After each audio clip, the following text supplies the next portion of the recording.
Let's jump into it. Hello, everybody. This is the Hustle of Everything podcast. I'm Alex. And I am Owen Osinde. And let's jump into it. All Owen, right. want to give the introduction?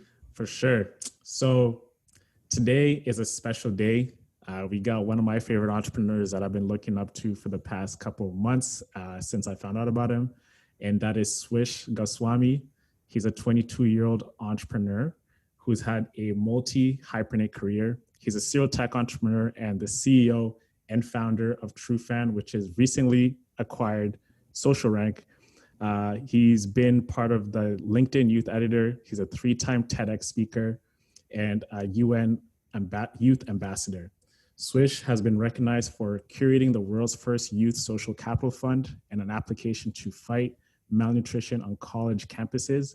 He's been awarded the United Nations Outstanding Youth Leadership Award, Startup Canada's Young Entrepreneur Award, and Plan Canada's Top 20 Under 20.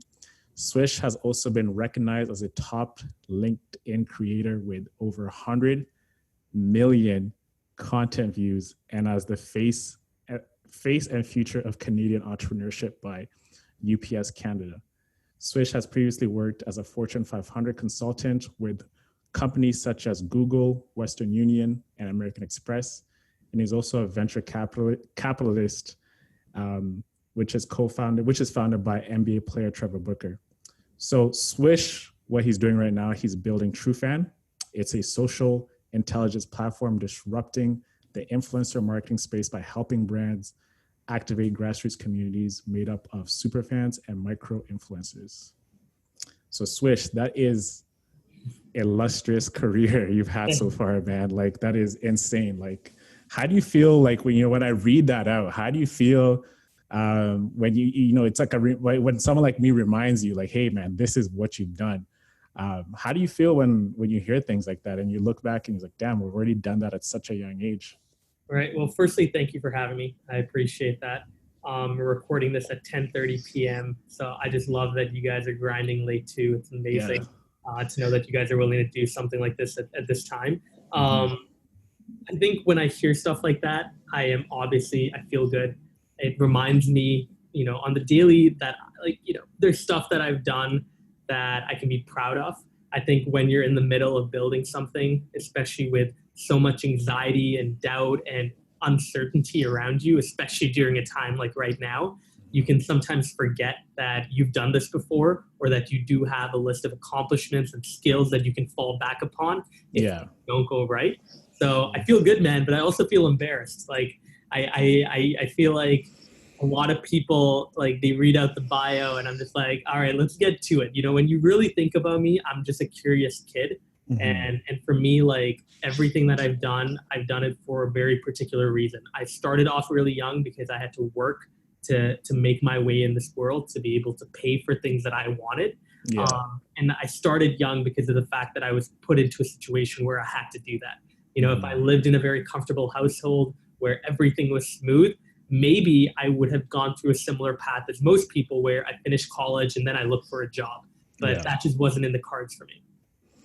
Yeah, I mean, totally. And I'm sure, like, I also have sometimes the same feeling when someone's like, man, you did this before. I'm like, like, you've heard it so many times that you're like, okay, I'm looking forward to the next future. Your past successes make you feel good, but I feel like you have such a big vision that you have what you're looking forward to and you really want to get there. But what you've accomplished in the past, you've thought about it for so long and you got it done that you just want to move on to the next thing. So I totally understand what you mean.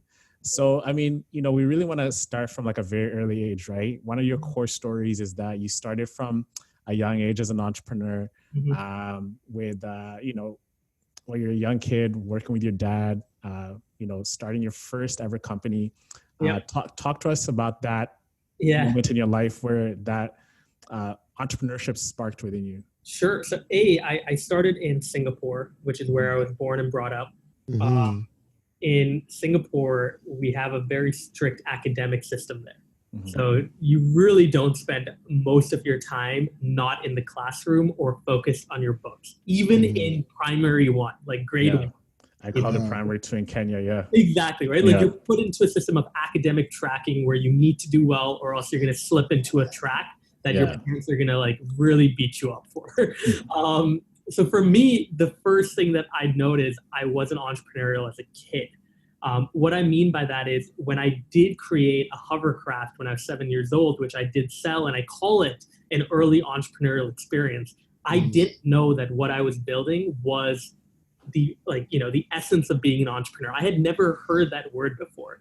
I just really wanted to make money independently. I wanted to buy a Nintendo DS. My parents weren't going to buy it for me. I started thinking, how am I going to do this? My dad gave me a challenge. He's like, if you build this hovercraft with me, because he wanted to impart his engineering skills on me and give me that love for it, I will go through and make sure that if you're not even able to sell it, I'll buy you the DS. So I'm like, it's a win-win, right? I sell the hovercraft, make money, buy the DS, or even if I don't, my dad is going to buy it for me. So in about 4 or 5 weeks, we built a remote-controlled and rechargeable hovercraft. It sounds super cool, but basically what we did is we took a Havakeli, which is a remote-controlled and rechargeable helicopter. We took the rotor and the motor out, built a new styrofoam base around it, and then I remember distinctly taking an HMB plastic bag that I got from the night before as the finishing touch around the base of the hovercraft. It only went up like 3 or 4 inches, but it was awesome because of the fact that it was remote controlled and rechargeable, because we took the parts from the helicopter that we dismantled. We were able to sell that for $200 to a classmate. I remember buying the Nintendo DS with the Super Mario Bros. Expansion pack I wanted. And to date, that has been my greatest purchase ever. Like, I think I've only become stupider as I grew older with the purchase. What game did you buy for it? Pardon me? What game did you buy for it? Super Mario Bros. Like the new Super Mario Bros. Just came out. Nintendo DS days, bro. Like those days where I remember, like when I was growing up in Nairobi, like everything, 2 things I wanted was a Game Boy so I can floss in school, and a PlayStation 1. And that was my obsession until I moved to Canada. So I totally get where you're coming from. So, I mean, at that point when you launched that business with your dad, did you realize right then and there that business is where, being entrepreneurial and then deciding to go into business, was that like the turning point for you, like moving forward? And not really. No, I mean, I remember calling that business High Tech Avionics Limited. I remember writing a 1-pager for it. I have it at home, all in Calgary, in like a little cabinet. From the age of 10, I started writing a bunch of ideas on paper, a bunch of businesses. I remember I created a production studio called A-Town Studios. I thought it was an awesome name. I created a car company called Old after attending the Calgary Auto Show when I was 12 years old and just feeling inspired to try drawing out a car and designing a car company. I remember I created a hotel called the Royal Palace. I remember I created a bank called Money Bank. These were obviously all fake. I never really started it, but like that excitement of coming up with an idea and writing it down, it started when I was about 10 years old, and I kept writing. That's hilarious. It's all about that imagination, right? I think that's what makes ideas come to life. It's like if you don't have imagination, you can't really get anything up and running. So, man, that's good on you, man. Most definitely. Oh, and do you have anything like that?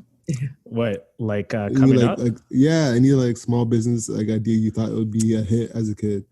Man, like I used to like look up to Diddy when I was actually like in high school. Like Diddy was everything, right? He had music, he had Sean John, he had Ciroc. He's cool,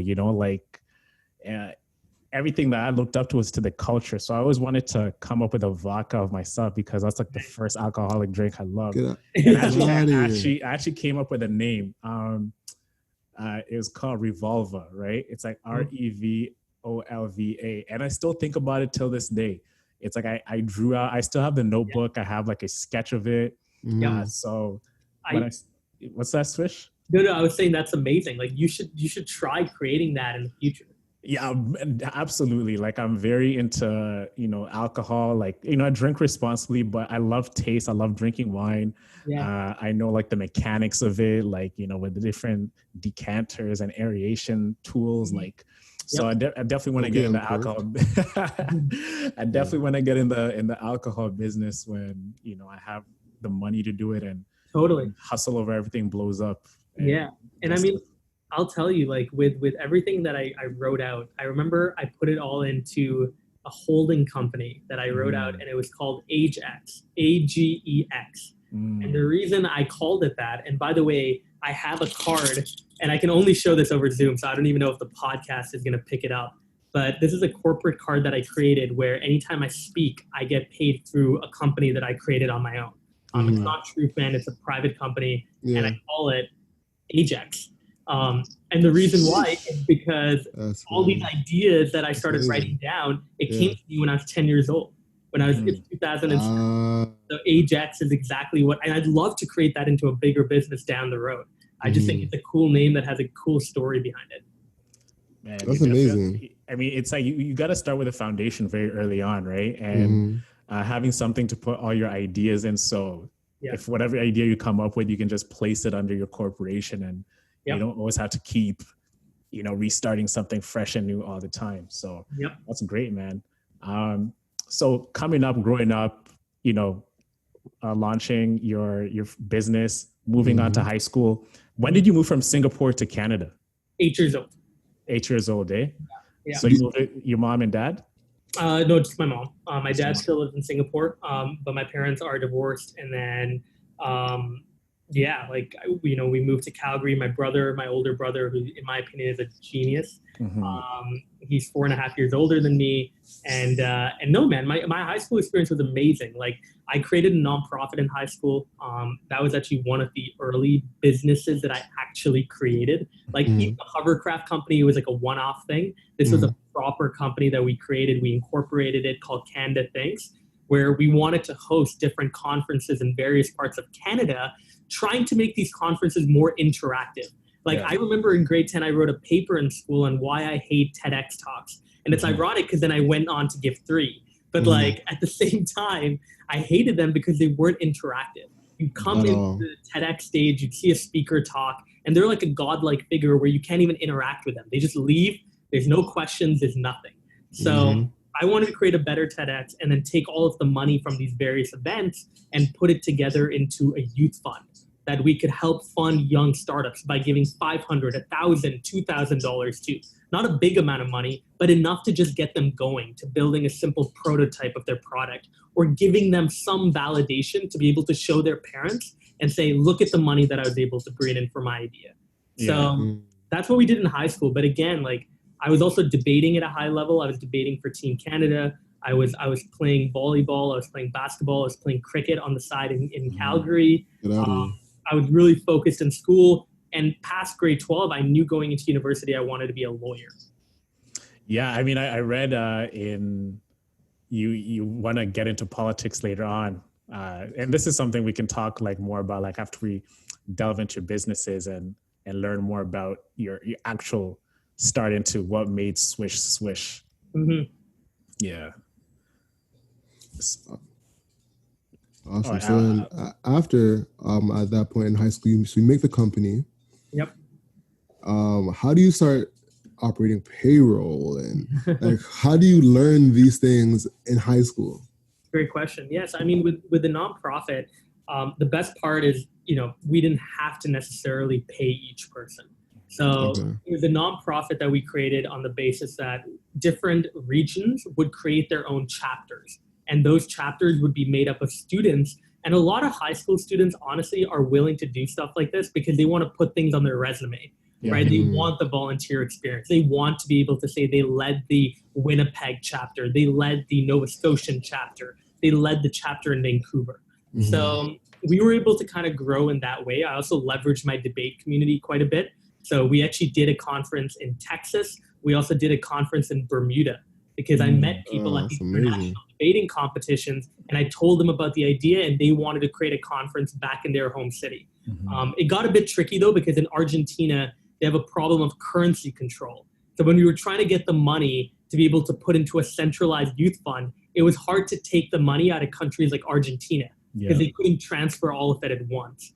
So those were some early problems we ran into, man. But in terms of like setting up the business plan and getting on weekly team calls and being able to figure out how to organize, 4 or 5 different events at once, that was stuff I had to learn on the fly. Like there was nothing that I learned in school. It was watching videos and talking to people that had done it and making mistakes that really got me to where I am.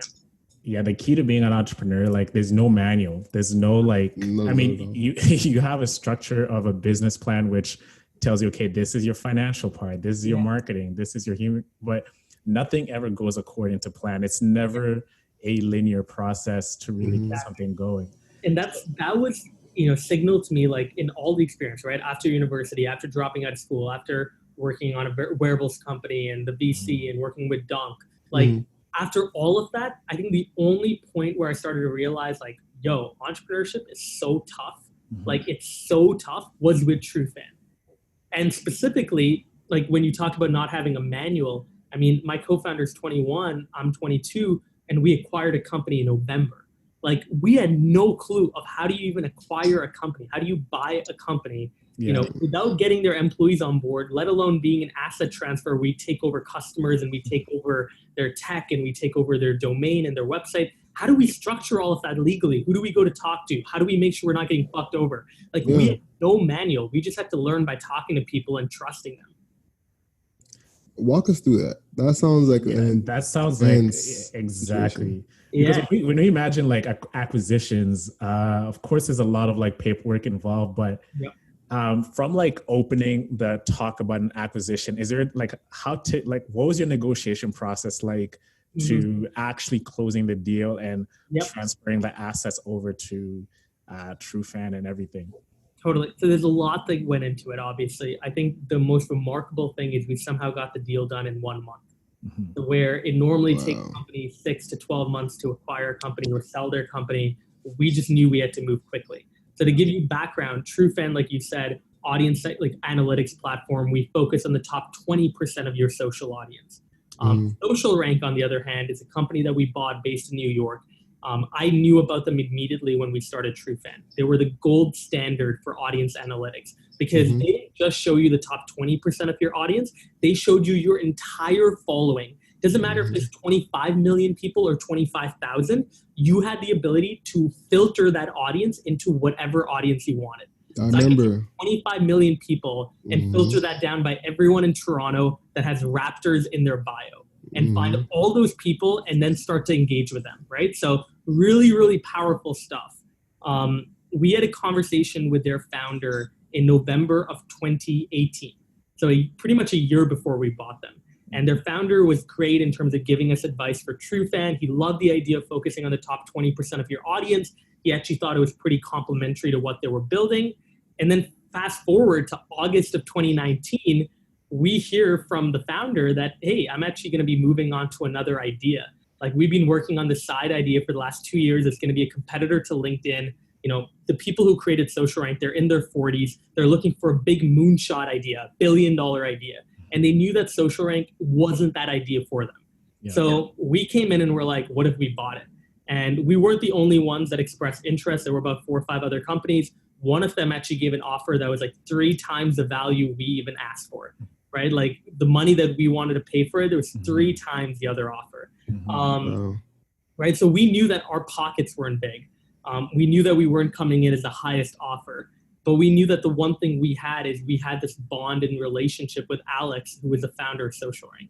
We knew that he could trust us. He could trust us that if we bought the company, we would respect the customers that he brought on. There were about 100 or so that, you know, a lot of them on the upper echelon were like Bleacher Report, the NBA, the NFL, Samsung, Uber Eats, Victoria's Secret, United Talent Agency, a lot of really high profile clients that needed proper respect and attention. And he knew that we weren't just going to buy the platform and then dissect it down and break it down. So we went through, we signed a term sheet in a week, and then we got Osler, a Toronto law firm, to do everything related to M&A. And a lot of it was just creating a schedule and sticking to it. Whatever documents we had to create, Anik, my co-founder, and I, we lived together. We would spend the night until 4 or 5 a.m. drafting up documents, sending emails, getting on phone calls with Alex, making sure that everything was clear in terms of what we were getting, what they were getting, and when we needed to get those items by. I mean, that's the hustle over everything mentality, Swish, you know, like doing anything like by any means necessary to get the job done. So before you acquire Trufan, right, talk us about like actually getting to the problem to really start Trufan. How was that like, and what really led you to the Trufan journey and meeting your co-founders and actually launching the company? Totally. So after I dropped out of school in U of T, I dropped out after second year, realizing law's probably not for me. My brother's actually a lawyer. He's right now clerking at the Supreme Court. He's an absolute genius. He graduated top of his class at U of T Law. I think one day he will likely become either a very successful politician or a great judge in Canada. He told me that law isn't for me. He's like, you're way more creative than I am, Swish.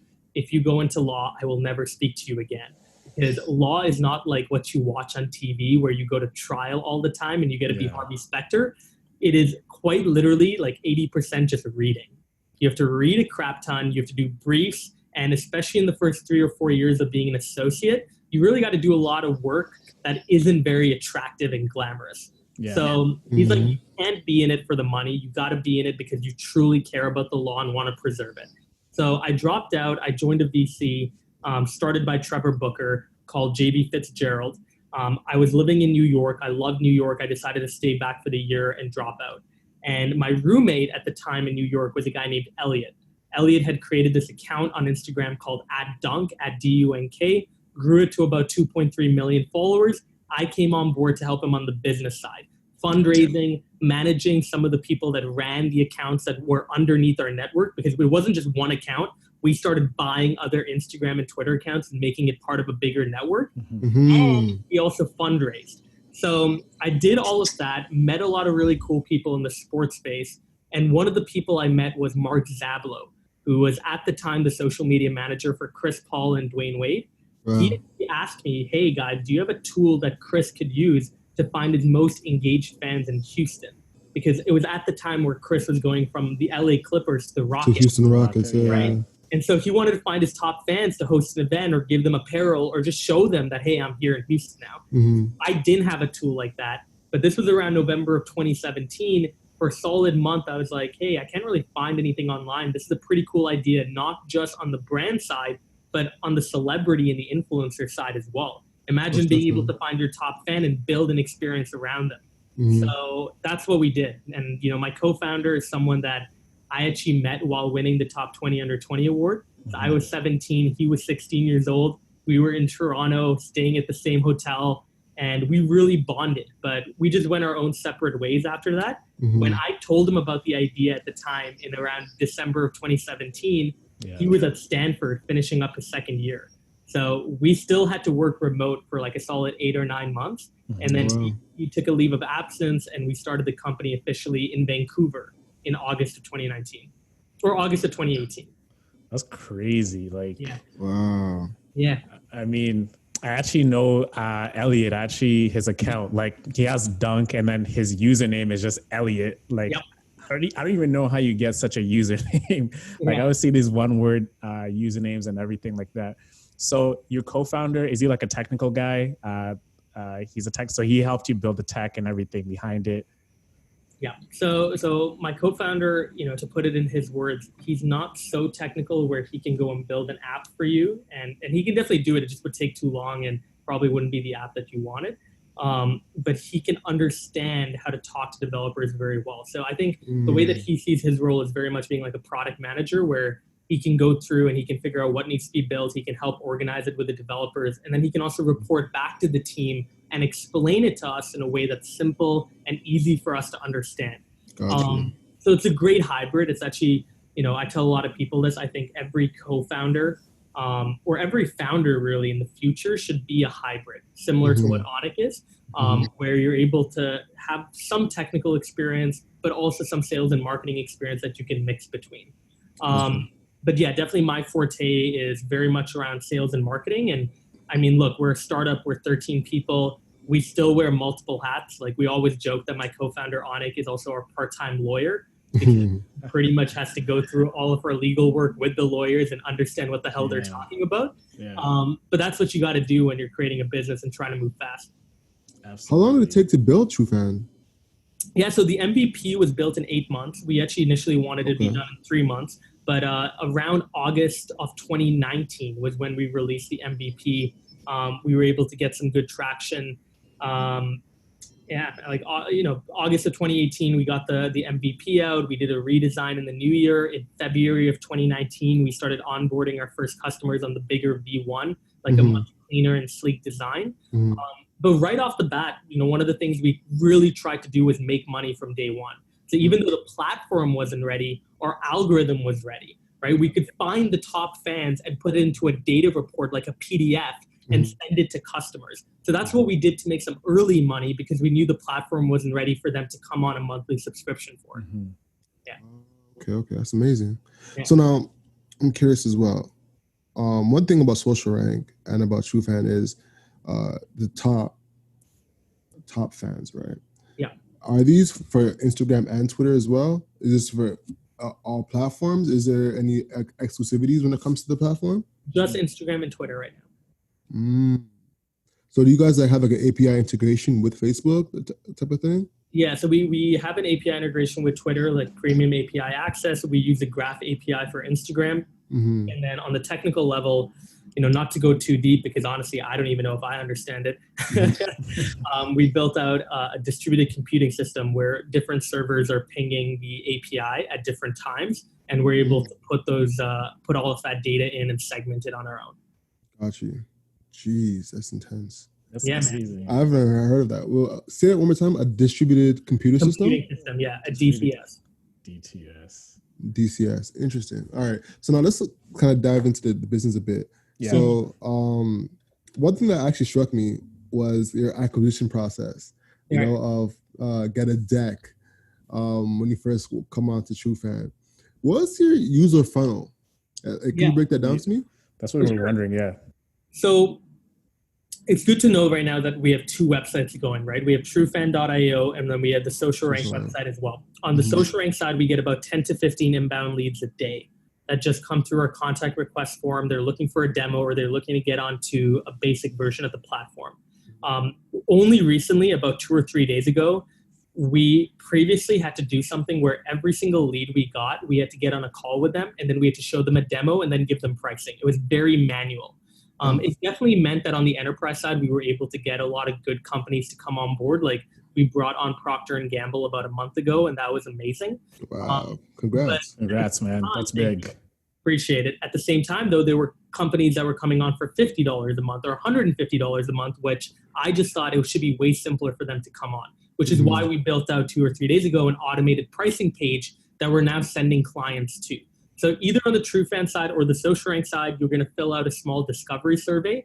That's going to ask you about your social media needs. And then you're either going to qualify yourself as an enterprise customer where you're still going to get a demo call with one of our sales team members, or you're going to price yourself into our automated plans, which start at $25 a month. And the highest basic plan we have, which we call premium, is $199 a month. So we have 4 plans for you if you don't want to be enterprise at $25, $49, $99, and $199 a month. Swish, what is like the minimum amount of fans you'd recommend to really harness the best true data? Like, is it any amount, or what do you see is like the minimum you need to really get data out of your account?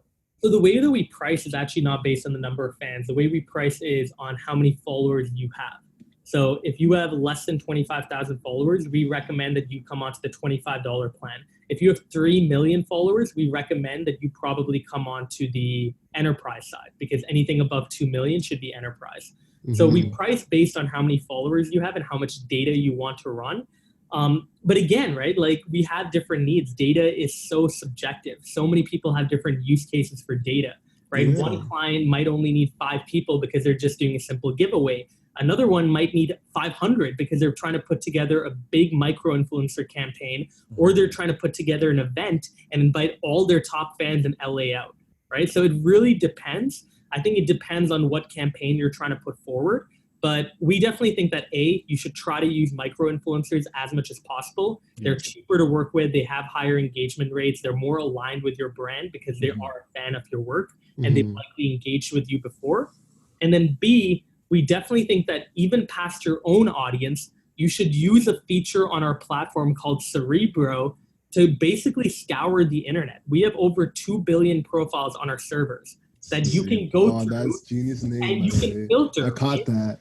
Right? I caught the X-Men reference, by the way. Exactly. Not only can you run your own account, even if you have 750 followers, you might be able to find 5 or 6 top fans there. But if you want to find people in your category, let's say you're a streetwear brand, streetwear fanatics in Toronto, you can filter over 2 billion profiles on Instagram and Twitter and find the people in Toronto. They don't follow you yet, but they have specific things in their bio, or they've posted about specific things that make them very acclimatized to streetwear. Nice. Yeah. That's very interesting. Yeah. So you have to what it seems like you have 2 all-star, it's like a roster team of investors. It's like you can fill up a 15-man roster, then you have a second all-star team, right? With a deep bench, man. Let's just begin with that. You are a young entrepreneur, and sometimes it can seem hard to seem credible to a lot of people who you're talking to, investing in, and you have a lot of top entrepreneurs, athletes. How did you go towards these individuals and speaking to them, and not only speaking to them and getting them to invest in you and forming that relationship with them? Yeah, I think 2 things. One is I'll preface this by saying, if you are looking at my age as an approximation of my wisdom, that's fine, right? That's fine. I'm not wise. You grow wisdom by growing older and seeing more of life. However, if you're approximating my knowledge, especially about a certain industry or a field, by my age, I don't want to talk to you. And I've been very clear about that, and I think I come from a family where my mom has taught me to respect myself, respect other people, but to know that if someone's not giving you respect, you don't have to talk to them. Move on. Find the next person. So I think there are a bunch of adults out there that are very keen to learn from young people. A lot of adults that are probably going to be very successful or are very successful because they're trying to stay in culture. They're trying to have a pulse. Trying to stay in the game, They're trying to know what's trendy and understand what it is. So I try to go and gravitate towards those people and working with them. I don't try to gravitate towards people that are traditional, that just are like, what does this 22-year-old know? They probably don't know anything that I can take value from. So that's one. Number 2 is, for everyone that we brought on, initially I interviewed them, right? I interviewed a lot of people, Michael Hyatt, Mandy Gilbert. I interviewed a lot of our investors early on. I even saw you have Michelle Romano too. Exactly, right? I wrote about them. I shouted them out on social media. I went through and I tried to provide value up front because I knew that just asking them for coffee wasn't going to make me different from any other young person. I knew that if I wrote about them, it'd be a perfect way for me to be able to build a relationship with them, but B, I'm not using my age then for anything, right? I'm trying to learn from them. I'm trying to be what a young person should be, which is curious about the world and open-minded to learn from people that have done great things. So I think that's how I built a relationship with these people. And then once, 1 or 2 of them invest in you, they want to tell their friends, and that's how you get the wider network. The network effect, yeah. Definitely. All right, so I have a follow-up question for that. Yeah. What was some of the value provided to some of these investors? Totally. Interviewing them, dude. I remember my top mentor right now is a guy named Michael Hyatt. He runs a company called Blue Cat Networks. He sold it for about $400 million. He's a private investor in Toronto now. He was a dragon on Dragon's Den, I think 2 or 3 years on the Next Gen Den. He's a great, great guy. I remember I asked him, look, I know you probably get a lot of people asking you for coffee. I know you walk your dog a lot. Can I come along with you and write an article about you? So I remember walking down Bloor Street with him. He was walking his dog. We went into a secondhand game shop. We went into a cashmere shop. We went by his house. And I wrote down everything, wrote an article about him. He reshared it. And we just started chatting from there. Ever so often, every month, I started updating him about what I was doing. I was still at school at the time, but I was thinking about ideas of what I wanted to create. And he'd tell me what he thought. And that's actually how we built up a relationship, as he started, really liking my mentality towards thinking about ideas, formulating a plan, validating the idea. So I think naturally he liked working with me, and that's how, he came on board as an advisor. He actually introduced me to a few people that I didn't know. One of those people was Manny Pata. Manny Paddock came on board as an investor, invited me to an event where I met Michelle Romanov. Like, that's what happens, right? You just put yourself in the circle, you provide value, you follow up with them, you make sure that they know that you're not just trying to be a social climber jumping to the next person.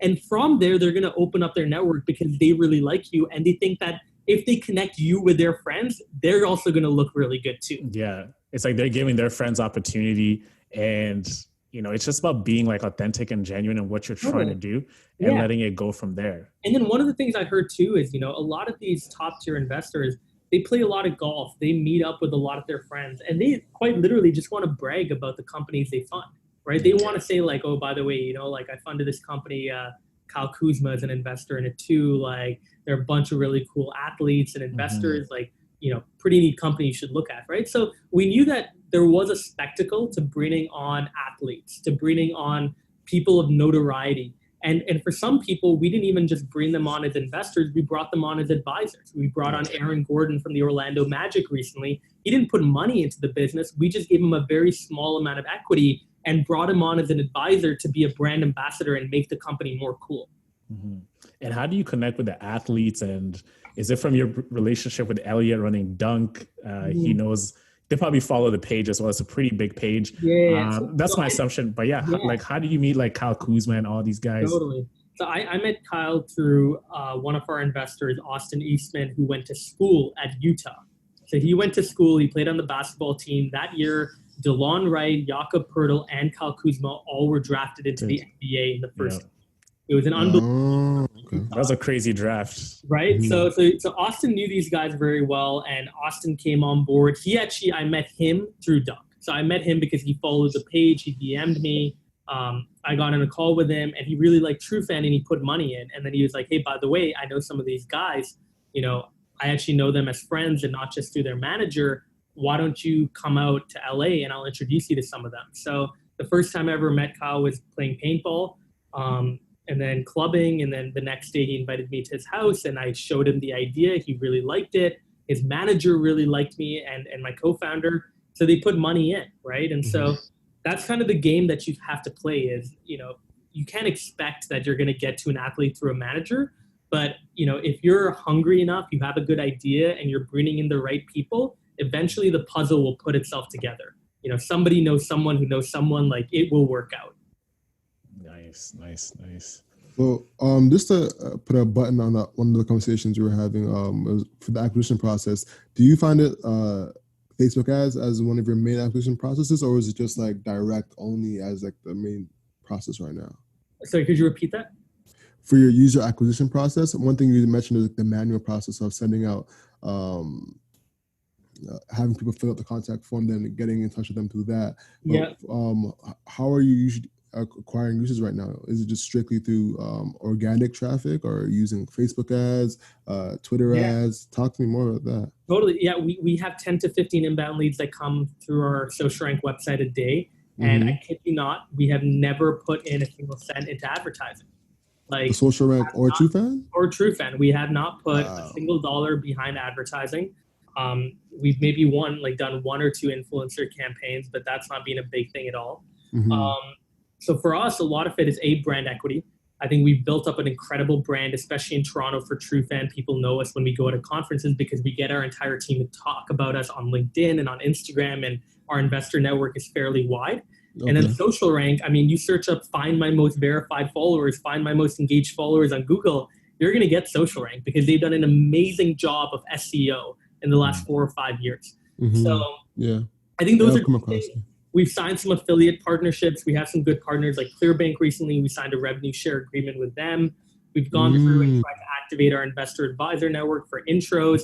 I am very active as it is on social media and also in the speaking space. So I love speaking at marketing events. I love talking about our business on LinkedIn. We got a lot of clients sometimes through Instagram as well. Like, I think the biggest thing is we just put ourselves out there. We talk about ourselves in a very unified way. But a lot of what we get is very much inbound because of the structure of the business that we built. We really do go after a valid pain point. Like, people are searching up the problems that we're trying to solve, which is why they find out about us. 100% agree. One thing you touched on, I think, could be a value add to a lot of our listeners is a revenue share agreement that you said you had with Clearbank. Can you Clearbank, break down what a revenue share agreement is and how that works? Yeah, so one of the biggest customer segments that we have are direct-to-consumer and e-commerce companies. And we know, obviously, that Clearbank mainly funds e-commerce companies. They're going to be putting in $1 billion in funding for this year. Michelle Romanov and Andrew D'Souza are the founders of it. They're both private investors in Trufan as well. Mm-hmm. And so it was amazing to be able to ink a partnership where now if Clearbank brings a customer to Trufan, because now any Clearbank customer can not only use their Clearbank card that has money on it for Instagram and Facebook ads, but they can put that money towards Trufan, then Clearbank will also get about 10 to 15 to 20%. I can't give you the exact number, but it's around that range where they'll get a kickback from the sale that they made there. So it's a great win for the customer. It's a great win for Clearbank. And obviously it's a great win for us because we're upping the number of customers that come onto our platform. Got you. Okay. For someone that was just starting off on Instagram and on Twitter, what advice would you give them to developing a core audience? Yeah. I think don't be afraid of going after something very niche, or niche, whatever you want to say it. Niche, whatever it is. Yeah. I think the biggest thing is, everyone's trying to talk so much, especially during this time where everyone's quarantined. To be able to cut through the noise and to be able to really provide value to people, you have to be relevant to them on a daily basis. So think about the influencers you follow. Like, I can probably only name 2 or 3 that I look up to and follow on a daily basis. And that's because is it Gary Vee? Gary Vee, not even anymore. Before, definitely when I was starting my business, I feel like a lot of content is very geared towards starting off. Swish. Let me ask you something. I feel like this is how I feel. You'll tell me, but I used to follow Gary Vee and I got so gassed up and motivated that I was like, okay, I'm motivated. I'm launching. I'm putting out content. I'm podcasting. I'm writing articles. Yeah. Give me tactics now, right? Exactly. And then I was like, okay, this is the same repetitive thing. I was like, let me go follow someone like Patrick Bet-David. I don't know if you know him, but sure, yeah, I've heard about it. Yeah, look, Gary, I obviously have spoken to Gary, and I know that he can be tactical, right? It's just on social media, he doesn't necessarily put out a lot of tactical videos because it's working for him, right? There are a lot of people that aren't listening to their dreams. They're not following their passions. They're scared to quit their 9 to 5. They're scared to have a side hustle. They think that entrepreneurship is something that's not for them. So this whole field of motivation, and I think Gary does a phenomenal job doing it. It's great for him because it's still a need for many people. But I agree with you, right? You move on to someone else. One of the people I look up to is Harley Finkelstein from Shopify, the COO there. I watch a lot of talks from Michelle Romanov. I watch a lot of talks from Ryan Holmes, who started Hootsuite. I follow Canadian entrepreneurs and I watch their keynotes because I genuinely find them to be entertaining and insightful. And they're in the thick of it. They're starting a business. They've already grown a business. They're trying to sell a business. They really know what it feels like to be a Canadian tech entrepreneur. So those are the people that I follow. But again, going back, I think if you want to build a proper Instagram audience, you have to have a specific topic. You can't just be I'm going to talk about entrepreneurship. You have to talk about a very specific thing, grow an engaged base of 20, 30 people that are going to really fuck with you. They're going to come out and they're going to like every photo, comment on your photos, truly care about you. And then from there, that's when you can start to generalize. You can start to go broader and start to use your early advocates to spread the word about you. So I think you can't have a top-down approach. You really have to focus on your grassroots community. You're very big on personal branding. And one of the big things that you did was, put out a lot of content on LinkedIn. Yes. Talk about your LinkedIn journey and actually becoming a thought leader on LinkedIn, and how did you cultivate that following? So I started posting on LinkedIn 3 years ago. I was one of the first students to do so. I distinctly remember posting on LinkedIn early on and just seeing so much garbage. I saw people that were asking for a job on their posts. I saw people that were posting scam pyramid schemes. I just saw so much garbage on LinkedIn that I'm like, hey, what if someone actually took time to put quality content together?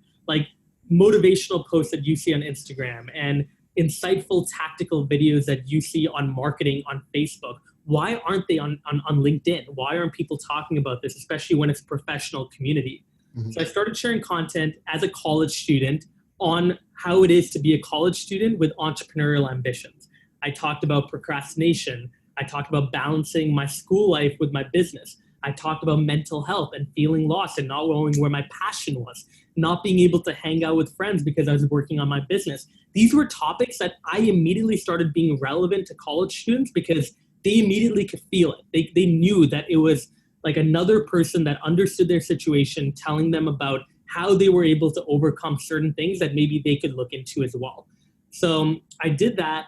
And about a year and a half in, I started connecting with other quote unquote influencers. I don't like that word, but at the time early on, these were LinkedIn influencers that were popping up. I started collaborating with them, writing articles with them, doing a video with them. And that's where I started meetups. You know, like I started as one of the co-founders for LinkedIn Local. I think we're now at over 800 events in over 500 cities in the world. I started a LinkedIn Local in New York. I then did one in Toronto, in Vancouver, in Calgary, in Winnipeg, in Singapore, in India. Went global with it because every time that I spoke at an event, the next day I threw a meetup and told everyone on LinkedIn to come out. So that's what I did. And I think that's actually kind of where I started to grow my platform, is by meeting people that were following me online, and then also collaborating with other people that were posting content. Okay. So you're very tactful about the approach you're going after. And it seems like you're just doing it for like the love of it and actually wanting to share your thought. It didn't seem like, oh, I'm going to build a platform or whatever. It's just like, if I wanted to build a platform, I'd be on TikTok right now. I'm not. Like, you know, I want to be an entrepreneur. That's what I want to be known as. The reason I find LinkedIn exciting though is because I have opinions on issues from debate. And that's actually probably why I want to be a politician down the road is I'd like to convert that into action. But for now, I'd love to at least just talk about it. And I want that outlet to people that immediately can respond to me and tell me whether I'm right, wrong, what they think, what their opinion is, what their experience is. So that's what I find so cool about LinkedIn. It's like my instant self-feedback mechanism that I can get on any idea or opinion that I have. So Swish, this leads me to my next question. So a lot of people talk about building a personal brand, right? Talk about building a personal brand on LinkedIn. If someone comes in and makes a LinkedIn profile, or they have a standard LinkedIn profile, hey, this is where I work, what are some steps that you would tell them to take? Because I think a lot of the fear people have is the fear of posting. A lot of people can come on your LinkedIn post and bash you and disagree with you, and then you fall back. How do you get people to get over that fear of posting and start really speaking their thoughts and speaking their mind on the platform? Totally. So the first thing is to note that you don't need to have, content to have a personal brand. What I mean by that is when someone searches your name up on Google, they'll find your LinkedIn profile. So the most important thing is to clean that profile up and make it look good. Like when someone comes on, is your summary updated? Is it truly what you're doing right now? Is it what you want people to know about you? Are your positions well defined? Do you have your honors and awards all put in? Do you have your publications all put in? Is your profile photo updated? Take these things seriously because, your personal brand isn't just the content you share. It's how people look at you online, your online profile. So clean it up and make it look good. The second thing is when you post content on LinkedIn, look, it's not like I'm super confident where criticism doesn't get into me. Like I do get criticized sometimes for my posts. There are times where people are like, what the fuck is this 22-year-old talking about? Older people sometimes they're like, what does he know? Or anything like that. It sometimes does get to me. And it might happen to you if you share content on LinkedIn. The question is, what content do you share right off the bat? If you're uncomfortable about sharing personal anecdotes and things that you're going through, wins, losses, failures, then what I would do is I would interview other people, I would tell their story and give your audience their lessons. So I'm going to go through and interview Owen. I'm going to tell my audience about his life story and the 2 tips that he has for entrepreneurs. If someone is hating on you for sharing someone else's tips, you don't want that person in your life as it is. So just don't care about it, right? Like block them, remove them, because that's the stupidest thing that someone can criticize you for is for sharing somebody else's story and giving them a spotlight. I think that's a very admirable thing to do.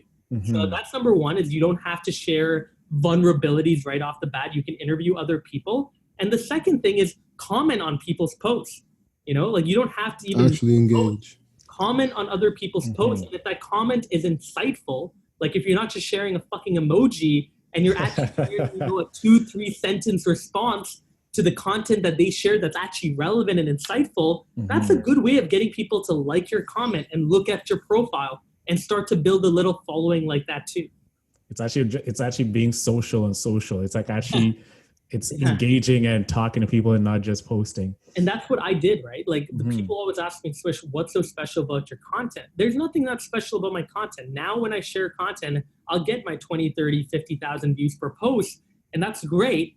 But that's also because I built up an audience. When you take a look at how I built the audience up, in the early days, it was really just commenting back to every single person. I still try to do that. If you look at my recent posts, you'll likely see a comment back to like 90% of people. Because I don't want people ever thinking that, oh my God, I'm taking time out of my day to comment on Swish's post and he's not replying. He's not engaging with it. All he does is continue to share content. As much as possible, I want my community to know that I listen to their comments, I take it in, and here's my response. And I appreciate you for making that comment.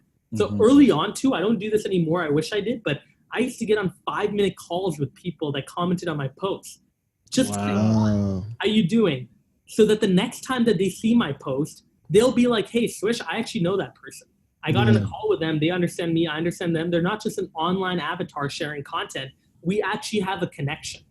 Most definitely. So think about your community in that way. You don't need millions of people to be an influencer. I come from a business where I believe that micro-influencers are the true thought leaders in our world. I look at those people as far more impactful in our world than people with millions of followers. Because the micro-influencers, the local thought leaders, they actually do one thing that big-time influencers have a hard time doing. That is influencing buying decisions. When I go and I buy clothing or I buy a shoe, I'm not listening to Tyga or Chris Brown on what jacket to wear or what pants to buy, right? A lot of times I'm seeing through that shit.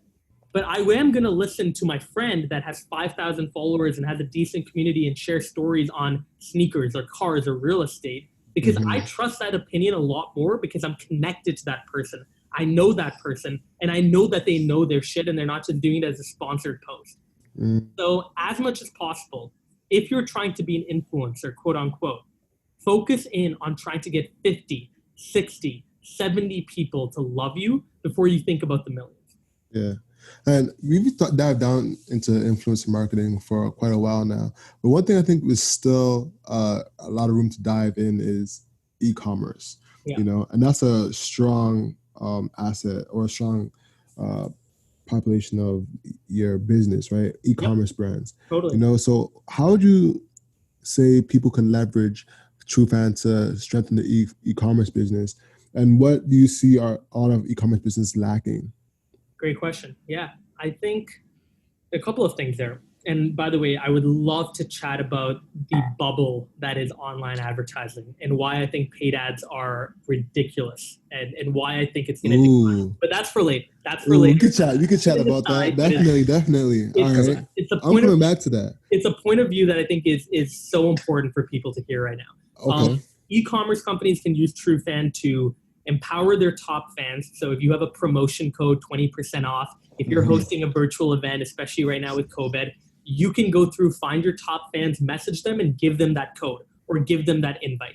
You can work with micro-influencers, cheaper to work with, have higher engagement rates to promote your product. Instead of paying people with millions of followers that might have fake engagement and fake followers, or might be just doing sponsored post on sponsored post on sponsored post, and no one gives a shit about their post anymore because they're seen as a sellout. The third thing you can do is you can come onto our platform and you can start to understand what does your audience actually care about. Like we were showing a streetwear company their audience today, and we found out that some of the top hashtags that their audience was talking about was Nike, Adidas, the Travis Scotts. Like if your audience is talking about these brands or these shoes, you should be trying to tailor your content on social to that so that you can get them looped into a discussion and build a connection with them. And then the final thing that you can do on Trufan, if you're an e-commerce brand, is you can validate your influencer marketing campaign. So you can actually take a look at how many followers were between me and the influencer before the campaign, and now after the campaign is done, how many followers do we have as the overlap? Has that gone up? Has it not gone up? So that you know whether to use that influencer again or not. And what about finding audience members as well? Yeah, I mean, that could be awesome too, right? Like finding new customers, like going on the 2 billion profiles, searching up who are the sneakerheads in Toronto that also follow the Toronto Raptors. If you're building a sneaker company that has branded Raptor shit, boom, that's 2,000, 3,000 people right there that you can hit up and say, by the way, love that you follow the Raptors and that you have sneakerhead in your bio. Would you like to get these shoes for 50% off? Swish, quickly, just if you like, what is it that about paid ads that you don't really like? Because Alex, Al, you tell him you do paid ads for clients. Yes, you're a Facebook strategist. I have I'm a Facebook strategist. Pixel is my middle name. Yeah.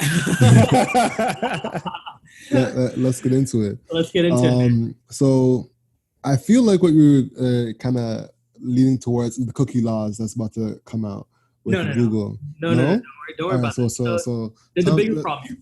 Let's go. There's a bigger problem here, and it's the manifesto we created for Trufan this year. Okay. We believe that paid advertising is a bubble, right? Online advertising is a bubble. Instagram, Facebook, Google ads.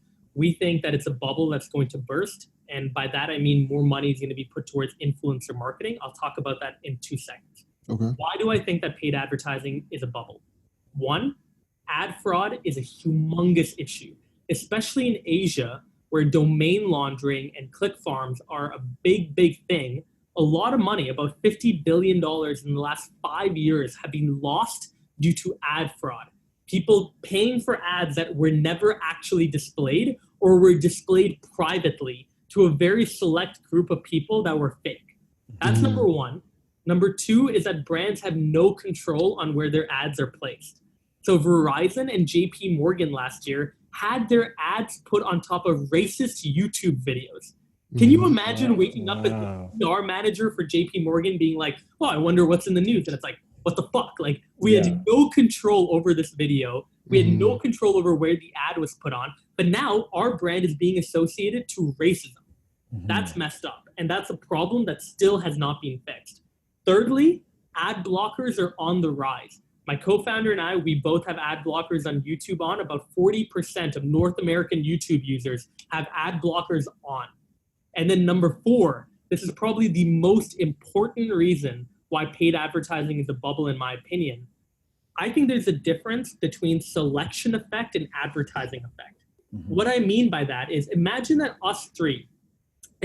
we were in a pizza store and our boss came to us and said, hey guys, today, I want you to give out coupons. And the person that gives away the most coupons is going to win a prize. Imagine that Owen and I go outside and we're trying to hand out flyers to people that don't really know much about the pizza shop. They don't really want to eat pizza. But imagine that, Alex, you won the challenge because you were giving the coupons away to people that were waiting in line at the pizza shop. That were obviously going to be like, yeah, I'll take the 25% off. Sure, I'm about to pay for pizza right now. That's what paid advertising has become. The way the algorithms have been built out is that if I like a Puma photo, I start to get hit up with Foot Locker ads. I start to get hit up with Puma ads. Retargeting ads. There's no difference right now that marketeers can point towards between, am I actually reaching a new audience or am I reaching an audience that already had buying intent? And the best example of this is eBay. eBay turned off their Google ads for 3 months as a pilot, as a test. There was no dip in sales whatsoever. People that wanted to search for eBay were searching for eBay. They didn't need an ad to tell them to search for eBay. So that's the big thing here. Like, I think paid advertising, don't get me wrong, it's going to be really important for one big thing only, though, in the future, and that's brand awareness.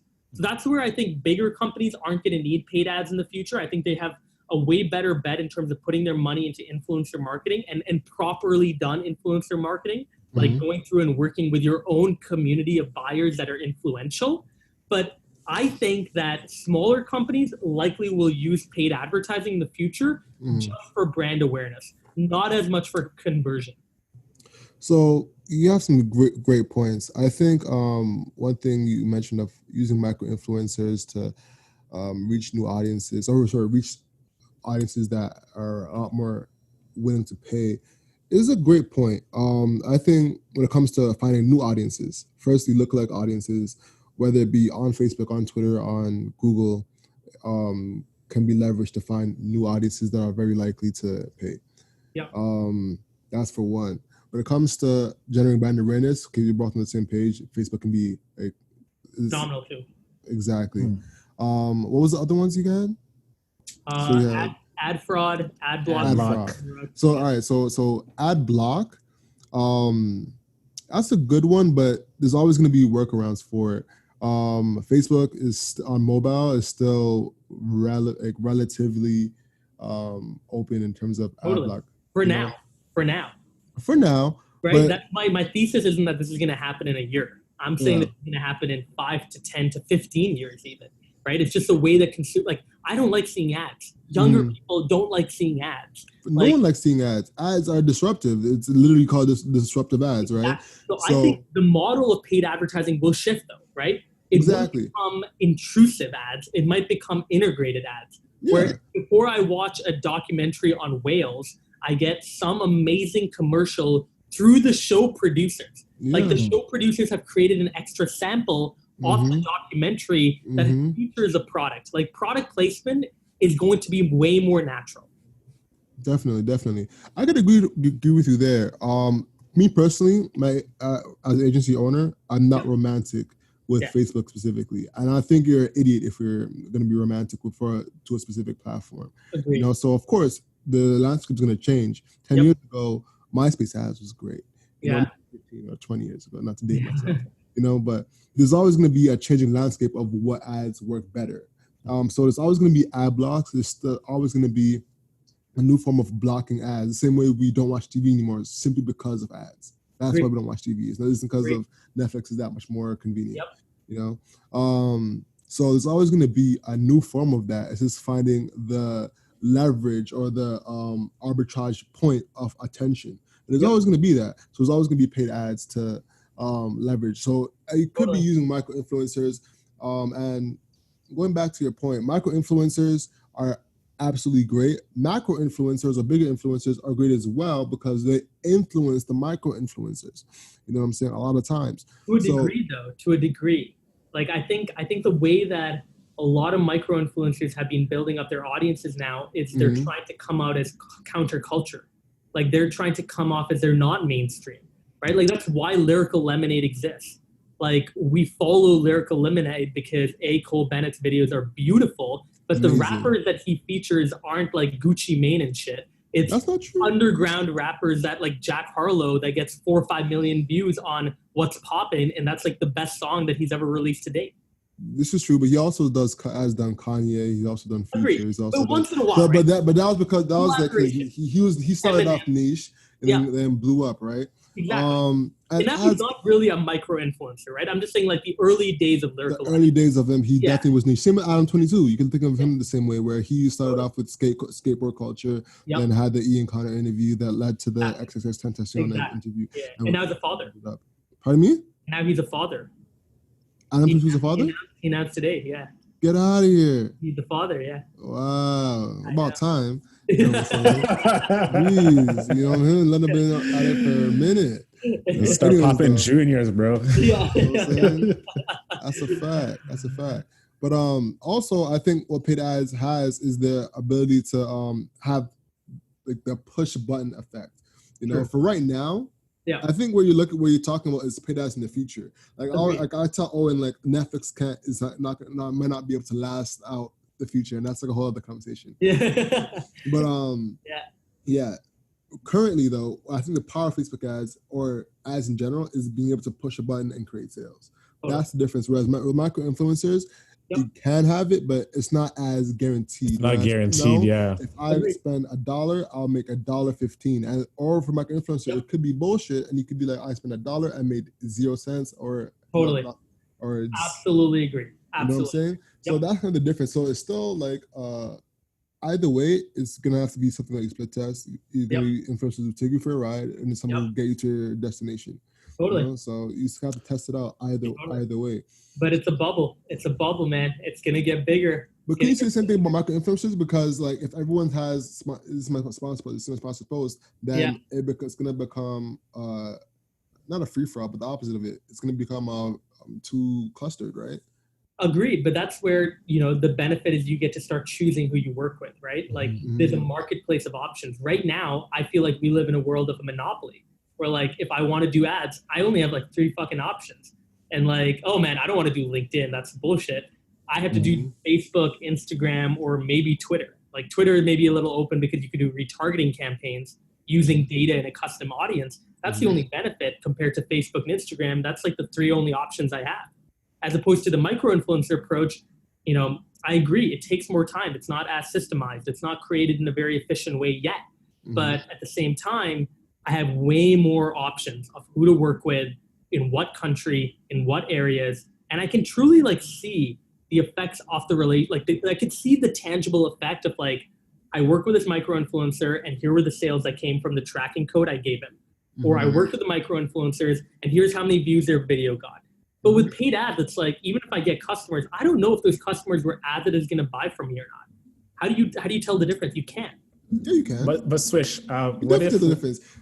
Sorry to cut you off on my part. Yeah, I want to hear this. Right, so you're trying to say if they came from the Facebook ad or not? No. Or if the organic audience or not? No. I'm trying to say, did they already have buying intent?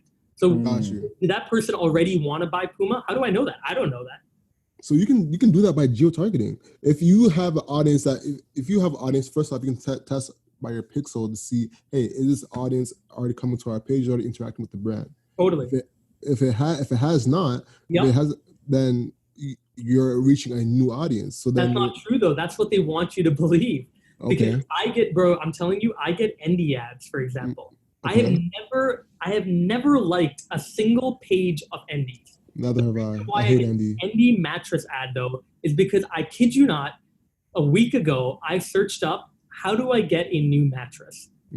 What are good brands for new mattresses? I got Casper, I got ND, and now I'm just getting hit up with ND ads on Facebook and Instagram. So you're getting retargeting ads. Sure, but at the same time, it's like I already have a buying intent to buy a mattress. So when I convert on ND, it's very hard for ND to know whether I am a new customer that only just saw the ND ad and then wanted to buy, or did I already want to buy a mattress and the ND ad just popped up? It's hard to tell the difference between the two, but it's really important to do that because it really shows you, are you going after new customers that you really couldn't have gone after without the ad? That's the distinction that's really hard to point out. It's hard to point that out with the micro influencers as well. Totally. I agree with you. But like, I just think right now the dominant form of marketing is paid advertising, which is why it's a $260 billion market versus influencer marketing. You know what it is? People are lazy. Is what it is. People are just lazy. Like, let's break it down. I can press maybe 400 buttons in one afternoon. Yep. Or research a whole gang of people, reach out to them, go through their whole process, drop a contract, explain it to my team, deal with an entire person.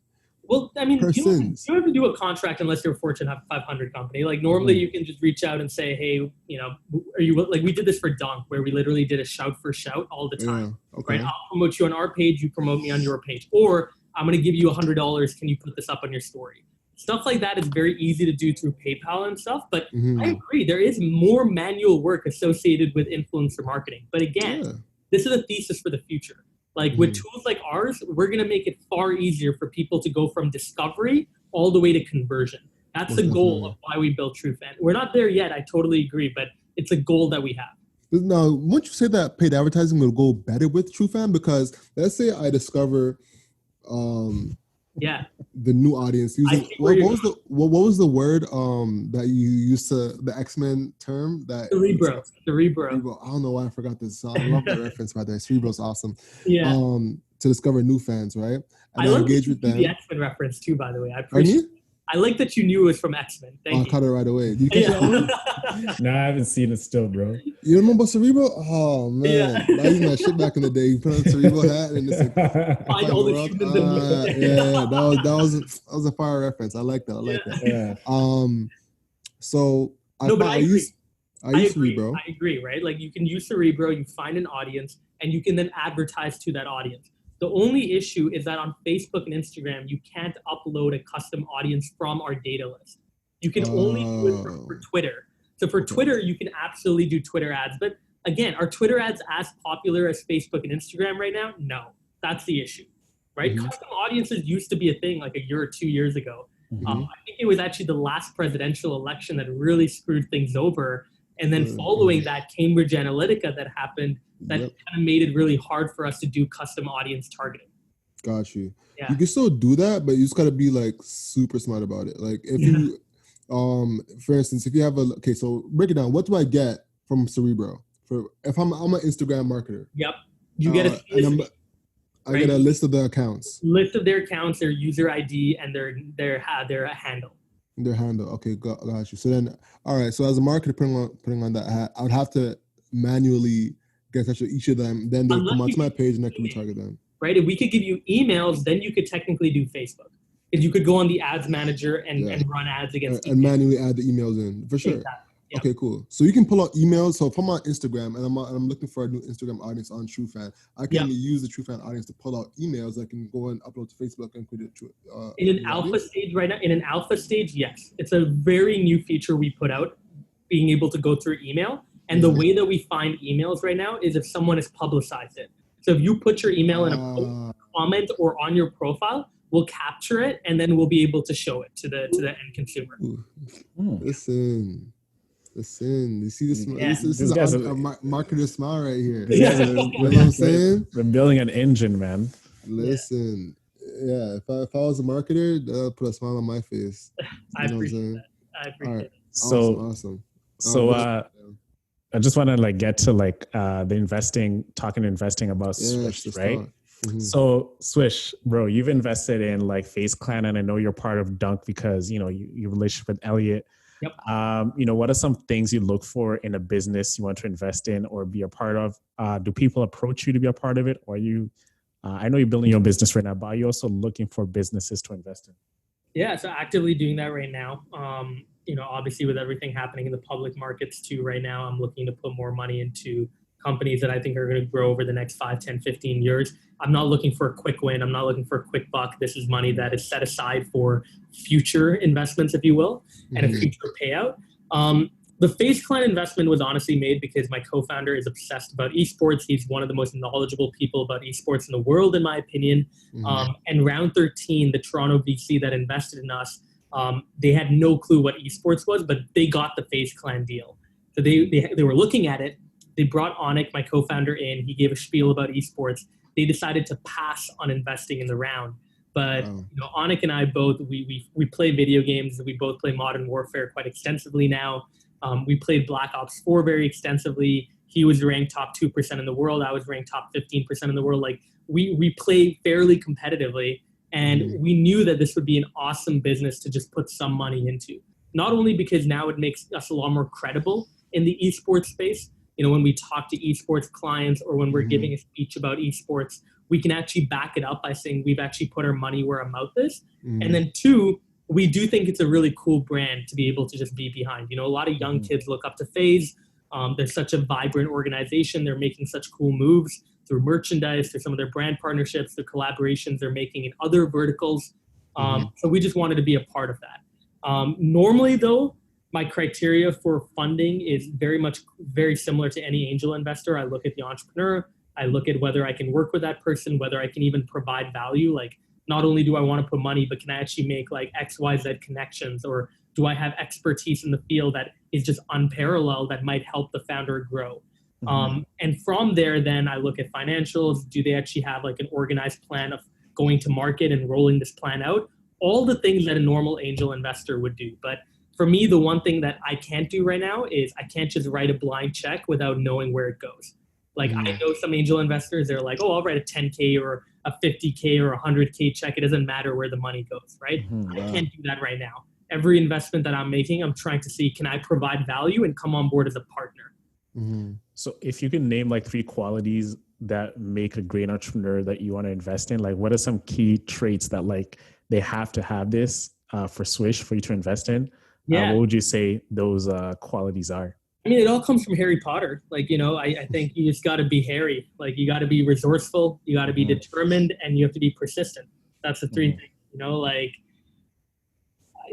being resourceful means you have to be scrappy. You have to be able to work with nothing and make it out of something. I look at people who they come from very low socioeconomic backgrounds. They are cash strapped, but they've somehow found a way through giving sweat equity to a developer to build V1 of their product and get 500 people on board. Those are the types of people I love, that they've looked at their situation, they realize they don't have much, but they've somehow done something with it. Number two, you got to be determined, right? Like, you have to be willing to hear 99 no's to hear that one yes at the end. And really, when you're fundraising, you've got to be ready to do that. Like, I've heard so many no's. I've heard like even more no replies. I talked to an investor, I'm like, okay, cool, here's the deck, and then ghost, nothing. Don't hear anything from them. So you got to be willing to move on and just figure out who that next person is and build a plan around that. And then finally, kind of goes hand in hand with being determined, but you have to be persistent. And I define persistence as a combination between hard work and patience. So you have to be willing to put in a lot of hard work, but you have to be patient to see the results come in. Chris Newman, for example, he's an artist in Germany. He was featured in a Netflix show called Abstract, The Art of Design. He drew an amazing cover for the New Yorker. It became viral on the internet 2 years ago. I love the way, though, that he talks about his work. He said that the cover for the New Yorker was designed in 2 days. His project was commissioned to him for a year and a half. So the other, 300, 400, I didn't know math, maybe 460 days or whatever it is. Yeah. He spent going to work at 8 a.m., looking at a blank canvas and hoping that magic will happen. That's literally how you have to view your work as an entrepreneur. You got to show up. Magic will not happen every day, but you have to be willing to just try, send over emails, go through your conversations, have meetings, and hope that there'll be golden sparks that come out of something that you're able to then capitalize upon and move forward with. And the benefit of being an entrepreneur versus an artist is I don't think we need to wait 460 days for those golden sparks to come out if you have a good idea and if you really thought about what problems you're solving for your end customer. Sounds good. Man. Great answer. Next, I want to get into your personal side of things, Swish. What really drives you every day as an entrepreneur to really get up and going? What is the one thing that it's you're going to say chip on your shoulder, but what gets you going every day? Even when you're feeling tired and you feel like you're down and out, that you think back and you're like, yo, I got to do this because of this, and that. Yeah, I think that there's two answers. There's one, I'll preface by saying I'm not a morning person. So I don't get up at 6 a.m. or 7 a.m. every day. I'm very content getting up at 9:30, 10 a.m., getting up, having a shower, waking up really in the shower, and then coming out and getting into my day. Unless I have a call at 9 a.m., I'll get up for it for sure. But most of the time, I do not schedule anything before 10 a.m. I do work late though, right? As evidenced by this call. I'm a night owl. I'm totally willing to stay up till 2 a.m. and start my whole day again at 10 a.m. That being said, the two things that really drive me, number one is my mom. My family for sure. My mom has sacrificed a lot for me to be able to drop out. I come from a very Indian background where I am probably the first person in my family to not finish college and to also not have a traditional job and be an entrepreneur. So I think my mom, just with the flexibility she's given me and the support and the love she gives me, I want to make sure that her retirement, I want to make sure that the last 40, 50 years of her life are amazing. There's no complaints. There's nothing that she can't do. The second thing is my team. It's really cool now when you have people around you that are looking for your guidance and your direction. You just kind of have to show up. Also, what is our team going to do on a weekly basis? So I think it's just really important to show up now for my team and to make sure that I'm there. If they need me, they can call me at any time. If they need me, they can see that I'm involved and that I'm up to date with what's happening. I think that's another big thing, is just my team and being there for them. That's a great thing we don't really dive into as much. Running a team, being the last man, the last man standing. You're the CEO, man. You're the captain. Totally. Yeah. Yeah, I mean, it's great to have a co-founder. Firstly, Anik and I live together. We're best friends. We're on the same page as co-founders a lot of times. We both know where our strengths are. Like if anything, if there's a problem related product, I will always defer to Anik and his judgment. If there's something that he thinks I have a forte in, he'll defer to my judgment. And we have a great level of mutual respect that is amazing. And we're very mature also. If we do disagree with each other, we talk it out like adults. But I think that's a great quality. Talking it out like adults. Yeah, I think that's very. It's underrated, man. Especially in the world we live in with the politicians we have. But that being said, I like that. I think that another big thing for me is, and this actually today I felt it the most. Like with the whole COVID situation going around, like I look at so many of my friends that are making layoffs in their company, and it's a nightmare. It's a nightmare for me to wake up and think like, holy shit, like. What if I have to lay off someone that's married in our team? What if I have to lay off someone that just joined 3 months ago? What if I have to lay off one of my best friends? Like we have people in the company that have really become our best friends now over the last 2 years. And it just scares the fuck out of me. So I think, to a certain level, like the team that we built is very, very good at knowing what they're good at and getting the trust from me and my co-founder to go and do that thing. Like we are not the types of co-founders. I think we were. I think now we've evolved and we've become more mature where we understand we're not perfect at everything. And we understand that the team we hired them for a very particular reason. And it's time for them now to go and show off their skills and do their thing. And if they're not doing their thing, we're going to get rid of you quickly. So that's just what we built as a culture. Is a culture where we trust you until you break that trust. And even that, we're obviously very flexible when you break our trust to get another second chance. But, we really try to give people the freedom to use their skills and show it off. That's amazing. What do you find is like the strongest motivator for leading a team? I mean, yeah, like it's such a great question, right? Because early on when I started Trufan, like I just thought it was money. Like I thought you can put money at the problem and people are going to be happy. I think now more than ever, it's a sense of ownership, and ownership doesn't just come from having points in the company. It comes from being able to say that X project is mine. A great example of this, we have 2 customer success managers, Jay and Angelica. They recently created a knowledge hub. So basically for any small business that comes on board our platform, because they're not paying at a very high level, they don't get a customer success manager. They don't get someone they can call up at any time or email at any time and get immediate help. So we had to build out this knowledge hub where from running reports to admin issues to going after core use cases, we built out articles and videos that you can go through to learn how to do things on your own. Like a Khan Academy, if you will, but for using social rank. Yeah. And what I love is that whole project from start to finish was done by Angelica and Jay. And that's the sort of thing that I think they work towards, is now it's rolled out. Customers are going to love it. I know that. Literally, we rolled it out yesterday. We're starting to send it out to a bunch of customers this week. And it's going to bring them a lot of happiness when customers are like, really love that you guys added this knowledge hub. And can you add X, Y, Z? Because Jay and Angelica are going to be able to say, wow, we built something. We thought about it. We wrote it down. We made it happen. We rolled it out. And we get to do this all on our own. In traditional companies, you normally don't get to do that. If you're a consultant at Deloitte, you write the strategy papers, but the actual actions are done by someone else. You don't get to see the project all the way to the end. But in our company and in most startups, you get to start with something and then see it to the very end. Yeah, definitely. Yeah, it's really empowering to do because they feel like they're a part of it. Kind of the entrepreneur spirit almost. It's like they're the CEO of their own thing in the company. That's what you got to do, right? It has to be a balance, obviously. You can't foster too much entrepreneurship where people start doing their own thing and they start running the company in their own way. Yeah. You have to kind of put some boundaries around them. But again, on things that they're good at, give them the creative freedom to take the first stab at it. Let them build something from their vision and then let them put it into reality and then give them feedback.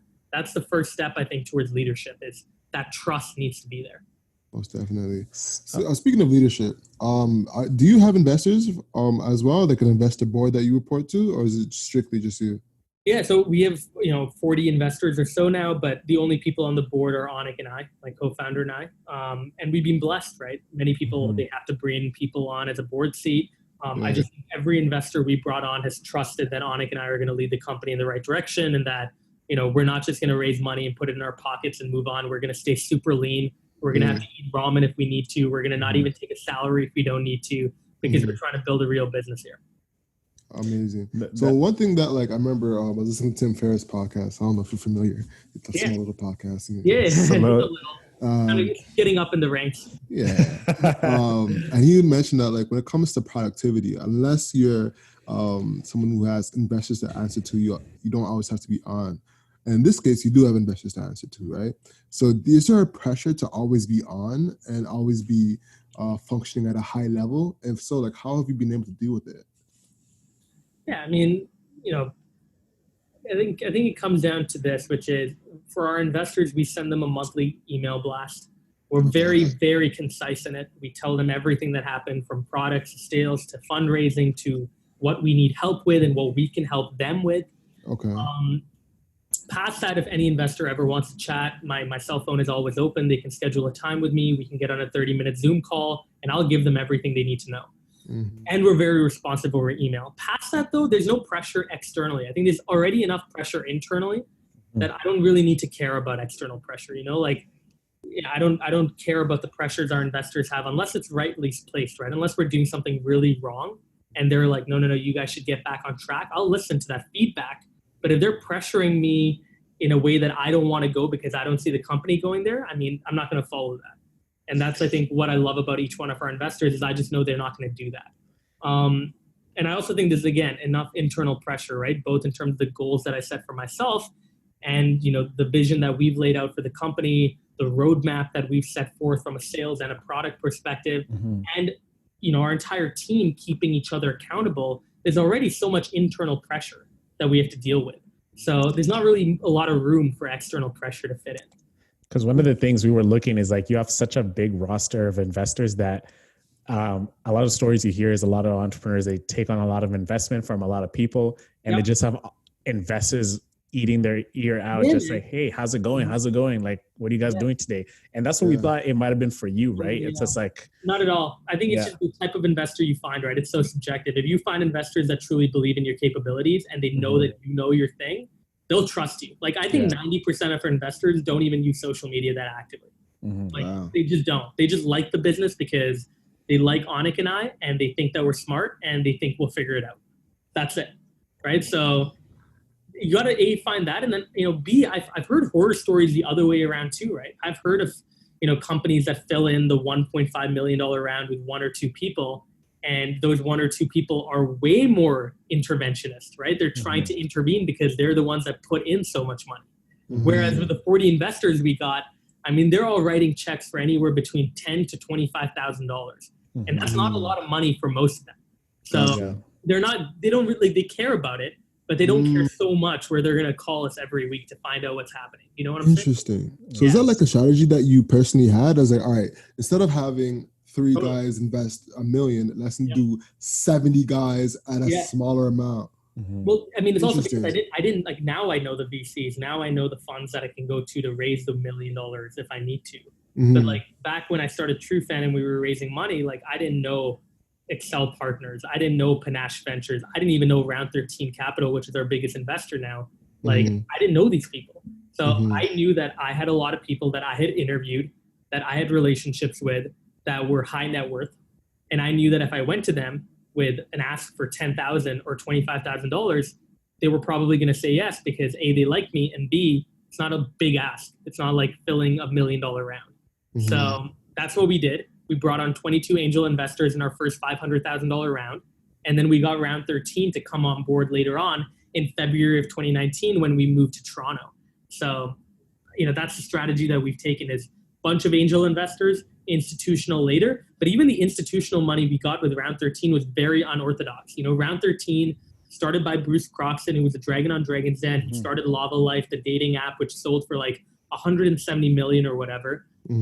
Bruce has seen a lot of companies, but he mainly invests in growth startups. He invests in companies that have above $2-3 million in annual recurring revenue. So he only made a small bet in us because, again, he liked Onik and I as people. He heard good things and he thought that we'd figure it out.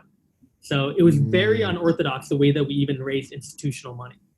Gotcha. Sounds good, man. Yeah, really interesting. So as we work towards wrapping up. Yeah, we're close. We're reaching that mark, Swish. So I gotta say, by the way, this has been like one of the most value-packed podcasts I think I've given. My energy level is like, I'm like looking for water right now. I'm gonna get it right after this podcast, but like, I gotta save this podcast because, not gonna lie, and I'm trying to be humble here, but there were some gems dropped on either side. Like, I think, Alex, you killed it with the advertising talk for sure. Yeah. Thank you. Appreciate some of the stuff we've chatted so far about, Owen, I think I haven't actually chatted about on previous podcasts, so I'm loving it. Yeah, man. We prepared for you, and like we know, we got to do your homework, right? So, last question for the pod, man. A lot of people know you as a business savant. What are some of your interests outside of business that people don't know about you? I love that you asked that question too. So I'm a big Bollywood fanatic.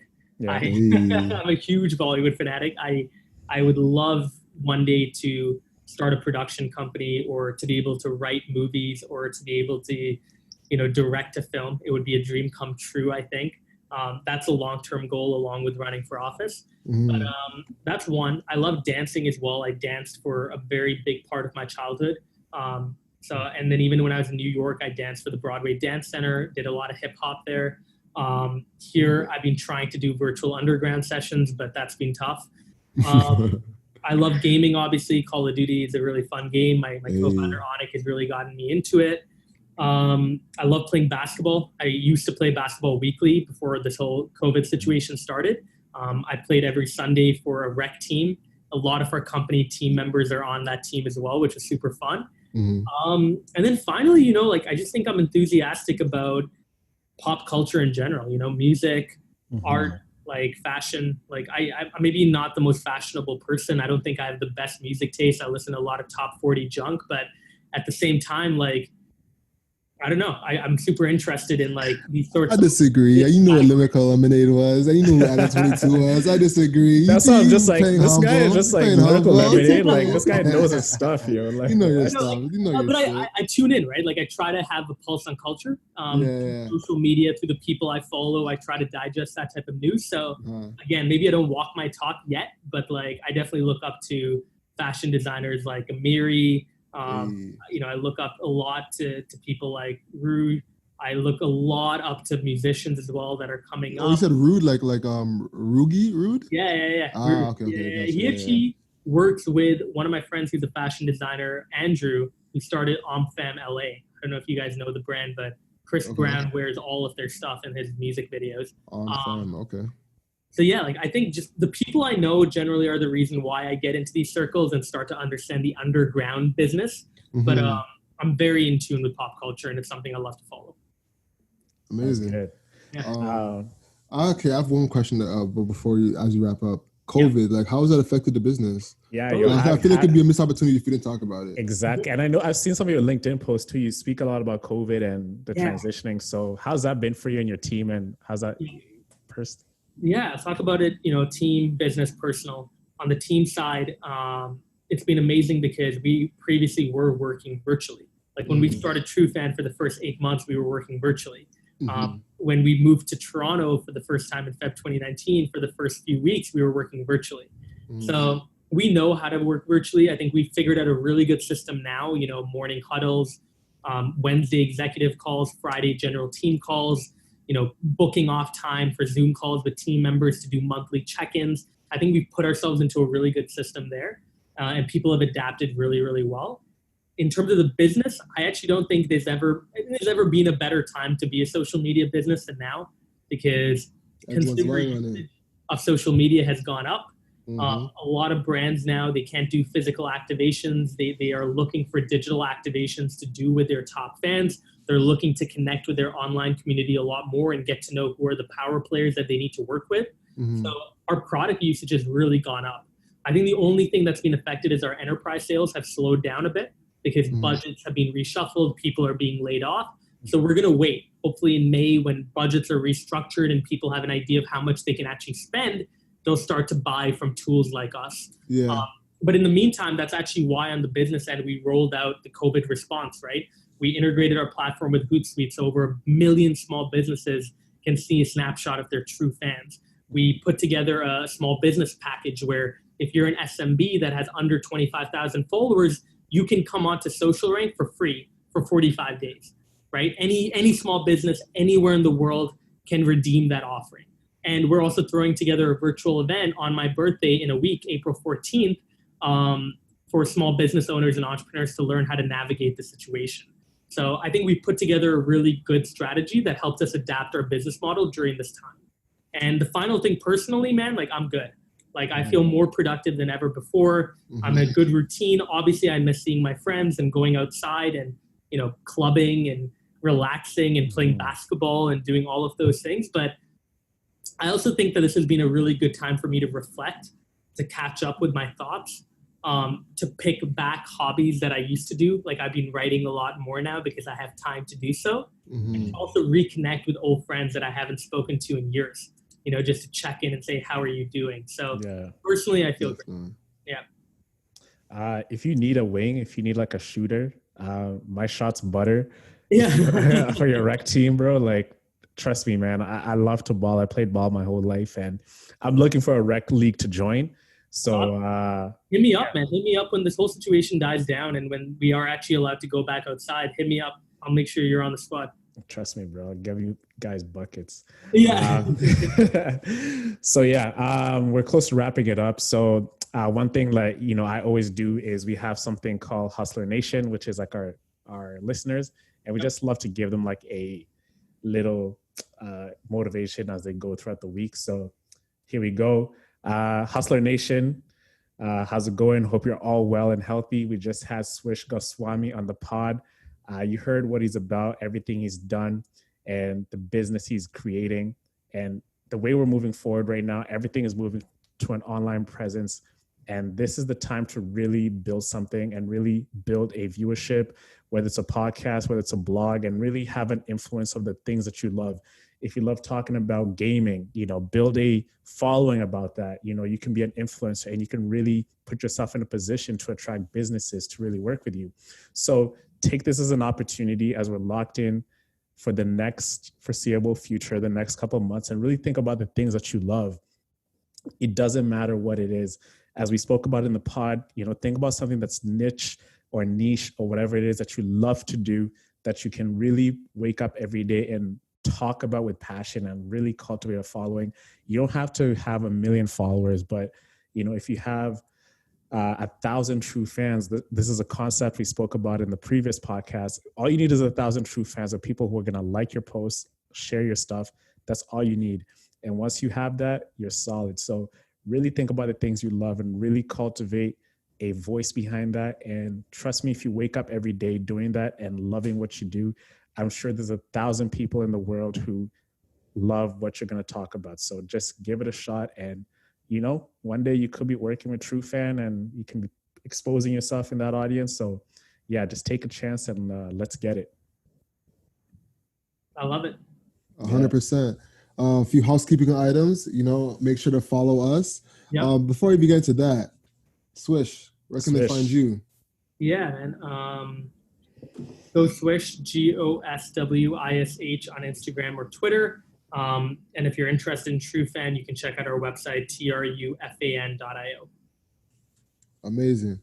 All right. So listeners, once again, make sure to follow us on Instagram at 247Hustler, 24/7Hustler. If you want to support the podcast, make sure to purchase some of our merch and also overeverything.co and subscribe to our email list. We will be sending out new emails soon. So please subscribe to that. And yeah, follow me personally. I'm Alexander, Elevated Alexander on Instagram. And Owen Osinde is on Instagram as well at Owen Osinde. Thank you very much. So the episode. For sure, man. We got to thank Swish for coming through, man. Swish, thank you so much. A lot of value bombs. Yeah. Thanks for, you know, like responding and, you know, joining the call with us. We really appreciate it. And, you know, giving us your time at this time of the night. No worries, man. No worries. Exactly. Feel free to let me know when it's about to come out. If you guys have any audiograms or any photos with like the audio over it, feel free to send it my way. I'll share it on my story, and keep me in the loop with how you guys are doing, man. I hope you guys stay healthy and safe throughout the period. Sounds good. Awesome. And hang on a second. So after we'll call, we'll chop it up for a few more minutes and say our deuces, Okay. Yeah. All right, hustler, everything. Yeah. We'll talk to you soon, and stay safe and keep hustling, and stay safe out there. Peace. Peace.